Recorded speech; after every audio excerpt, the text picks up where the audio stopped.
और हम बोल रहे हैं, यह भी रिकॉर्ड है। कांग्रेस के समय में महंगाई 2009, 2010, 2013 इन सब सालों को उठाकर देखिए, महंगाई दर था 10%। महंगाई का दर था 10। महंगाई दर थी 10। महंगाई दर कितनी थी? 10। अब 2000 इसमें जबकि वैश्विक वित्तीय संकट इतना बड़ा प्रभाव रहा, इसका कितना गहरा प्रभाव पड़ा। मोदी सरकार के प्रबंधन में बजट में मैक्सिमम रिटेल महंगाई जो गई वो कितना गया? 6.2%, यानी कि 6%। 10% और 6%। तो महंगाई किसके जमाने में थी? इसका पुरस्कार कांग्रेस को मिलना चाहिए ना महंगाई बढ़ाने के लिए। मैं तो कांग्रेस को कहता हूं कि भाई आपकी इच्छा हो तो मैं महंगाई बढ़ाने के लिए आपको पुरस्कृत करने का एक आयोजन करता हूं। आप अगर इसको स्वीकार करें, आरजेडी स्वीकार कर ले और कांग्रेस स्वीकार कर ले, तो हम मुजफ्फरपुर में उनको महंगाई दर बढ़ाने का उनको हम पुरस्कार देने के लिए तैयार हैं। हमको कोई दिक्कत नहीं उनके साथ मंच साझा करने में। और महंगाई जो बढ़ाया उन्होंने पुरस्कार दे दी। भले हमारी मोदी सरकार का जितना शिकायत करें, भाई रोजगार के लिए करने की कुछ नहीं। इस 2022-23 का बजट देखिए, इसमें आत्मनिर्भर भारत के अंतर्गत 16 लाख नौकरियां का स्कोप है, नौकरियां दी जाएगी 16 लाख। मेक इन इंडिया के तहत 60 लाख नौकरियां आएगी। 7.5 लाख करोड़ के कैपिटल एक्सपेंडिचर से एक बड़े पैमाने पर रोजगार के अवसर मिलेंगे। जब लगभग 7.5 लाख करोड़ जब हम इस क्षेत्र में लगाएंगे तो उससे कितने रोजगार मिलेंगे? या आप आएगा समय हम बताएंगे अगली बार के कितना इससे रोजगार हुआ है, लेकिन एक बड़े आकार में मिलेगा, भारी मात्रा में मिलेगा। मैं इसको आज मैं कहने में बहुत इसको कोई संकोच नहीं कर रहा हूं। मैं इस प्रधानमंत्री जी के इस कदमों के कारण रोजगार मिलेगा, उसको मैं आज गर्व के साथ कह रहा हूं। इस रोजगार में होगी बढ़ोतरी और उसके लिए योग करेंगे। शिक्षा के क्षेत्र में आप देखिए 200 टीवी चैनलों के माध्यम से उनको बताया जाएगा चिंतन कौशल और प्रभावी शिक्षण वातावरण को बढ़ावा देने के लिए वर्चुअल प्रयोगशाला और कौशल ई प्रयोगशाला की स्थापना, डिजिटल शिक्षकों के माध्यम से पढ़ाई और गुणवत्ता वाली पढ़ाई, व्यक्तिगत तौर पर पढ़ाई के लिए विश्व स्तरीय शिक्षा के लिए डिजिटल विश्वविद्यालय की स्थापना।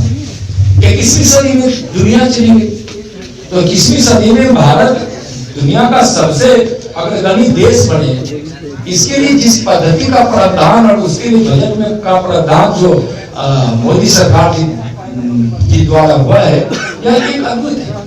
कुछ लोग कहते हैं कि यह सरकार उद्योग को बढ़ावा दे रही है। कांग्रेस और राजनीति के लोग बता दें, अगर उनके पास कोई फार्मूला है तो दे देंगे कि रोजगार किस चीज से बढ़ेगा। रोजगार को बढ़ने का सबसे बड़ा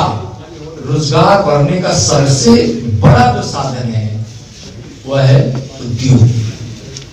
आज हम उनसे पूछना चाहते हैं कि भारत का सर्वे उठाकर देखिए कि किस सेक्टर ने सबसे ज्यादा नौजवानों को रोजगार दिया है। तो मीडियम स्केल के उद्योग है, स्मॉल स्केल के उद्योग है, बड़े उद्योग भी हैं। अगर उद्योग धंधे नहीं बढ़ेंगे, नहीं लगेंगे, तो रोजगार कैसे मिलेगा? इसलिए उनको इस खुली चुनौती देते हैं कि अगर रोजगार पर बहस करनी हो तो रोजगार के क्या क्या संसाधन होंगे। अरे भैया, आप तो राजनीति में लोगों को बेरोजगार बनाते हैं, रोजगार सिर्फ अपने परिवार के लोगों को देते रहे लालू जी, तेजस्वी जी। कांग्रेस का तो यही संस्कार ही रहा। तो आप तो राजनीति में लोगों को बेरोजगार बनाते हैं, अपने नेताओं को बेरोजगार बनाते हैं, परिवार के लोगों को ही सारी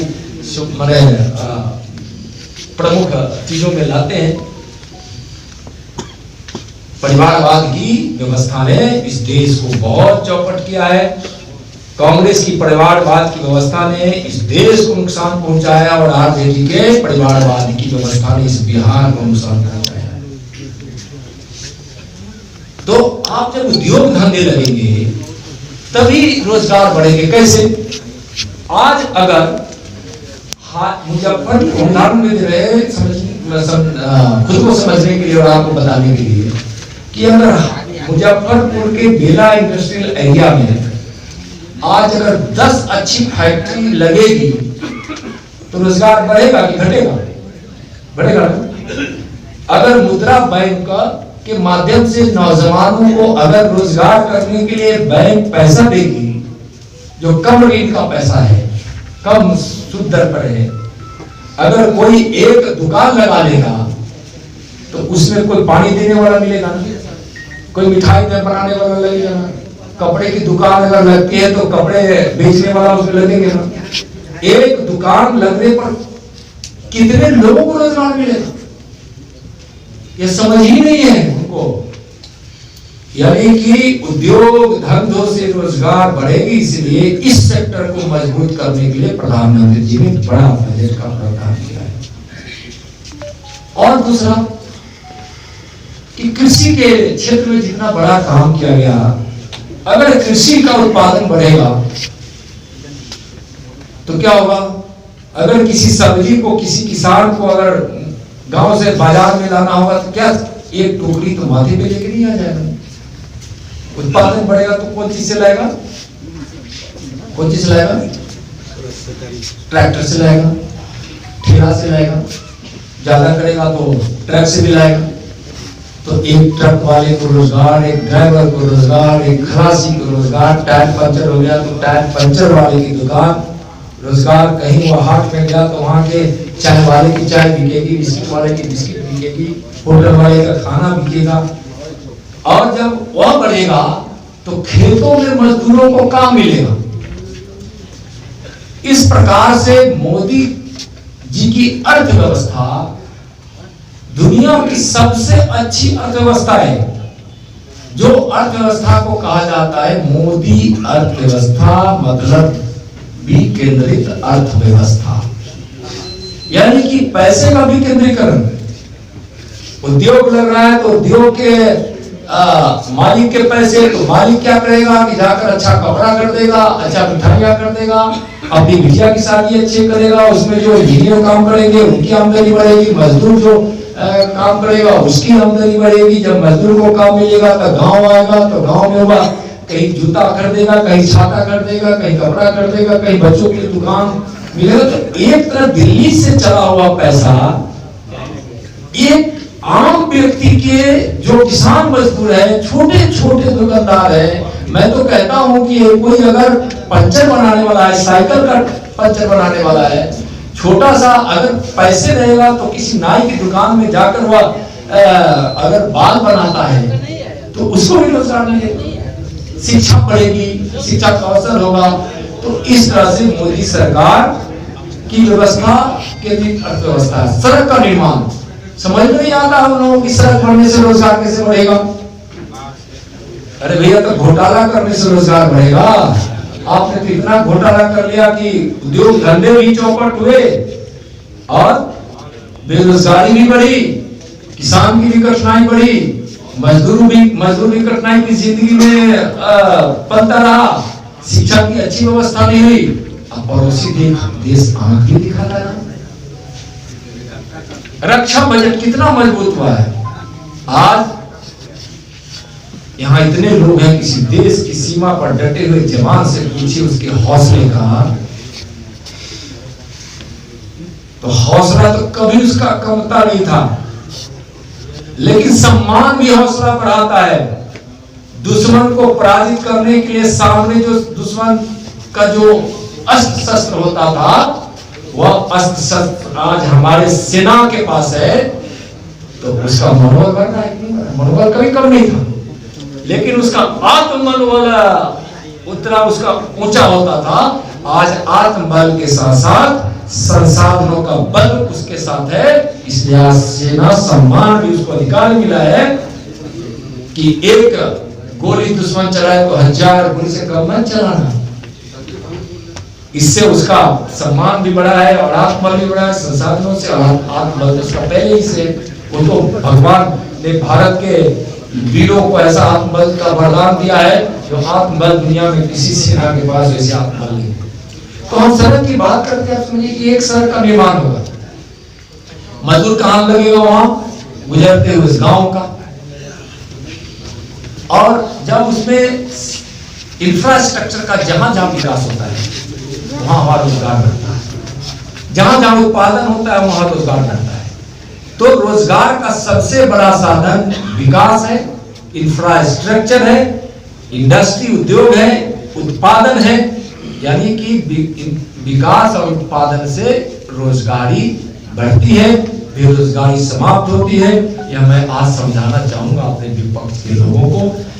मैं आपका लगता है बहुत ज्यादा समझ गया, लेकिन मैं इसको सारांश के रूप में कहूं तो बेरोजगारी दूर करने वाली, रोजगार का अवसर देने वाला, किसान की आमदनी बढ़ाने वाला, देश का विकास करने वाला, उद्योग बढ़ाने वाला, जिससे रोजगारी बढ़ेगी। शिक्षा के क्षेत्र में अच्छी गुणवत्ता के साथ पढ़ाई है। रक्षा क्षेत्र में हम आत्मनिर्भर बन रहे हैं, हम हर क्षेत्र में आत्मनिर्भर बन रहे हैं। हमारा निर्यात बढ़ा है, हमारा आयात जरूरत के हिसाब से हम लेते हैं, लेकिन हमारी आयात में कमी आई है। हमारा विभिन्न टेक्नोलॉजी के क्षेत्र में भी हम इतना आगे बढ़े हैं। यानी 21वीं सदी भारत का होगा और आजादी के अमृत महोत्सव देश मना रहा है। 100 वर्ष होगा तो हमारे आदरणीय प्रधानमंत्री, दुनिया के सबसे लोकप्रिय नेता, भारत के प्रधानमंत्री माननीय नरेंद्र मोदी जी के नेतृत्व में जिस प्रकार से आत्मनिर्भर भारत बनने की ओर तेजी से बढ़ रहा है, 21वीं सदी में भारत विश्व गुरु बनेगा। और प्रधानमंत्री जी का सपना है कि जब आजादी का 100वां वर्ष मनाए, यानी कि जब 247 वर्ष जो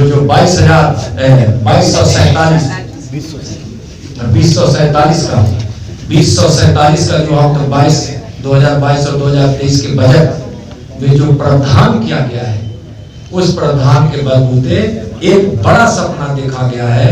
2047 का भारत, 100वें वर्ष का आजादी का अमृत महोत्सव मनाता हुआ भारत, एक दुनिया का विश्व गुरु बना हुआ भारत का सपना जो हमारे प्रधानमंत्री जी ने देखा है। सभी देशवासियों के सहयोग से, आप सबों के सहयोग से यह विश्व गुरु बनेगा, आत्मनिर्भर भारत बनेगा और गरीबी उन्मूलन होगा और यहाँ से रोजगारी उन्मुख सारी व्यवस्थाएं होगी। हमारी आर्थिक शक्ति भी मजबूत होगी, हमारी सामाजिक शक्ति भी मजबूत होगी और हमारी सामाजिक शक्ति भी मजबूत होगी। सबका साथ, सबका विकास, सबका विश्वास और सबके साथ न्याय के संकल्प के साथ मोदी सरकार आगे बढ़ रही है। बहुत बहुत धन्यवाद।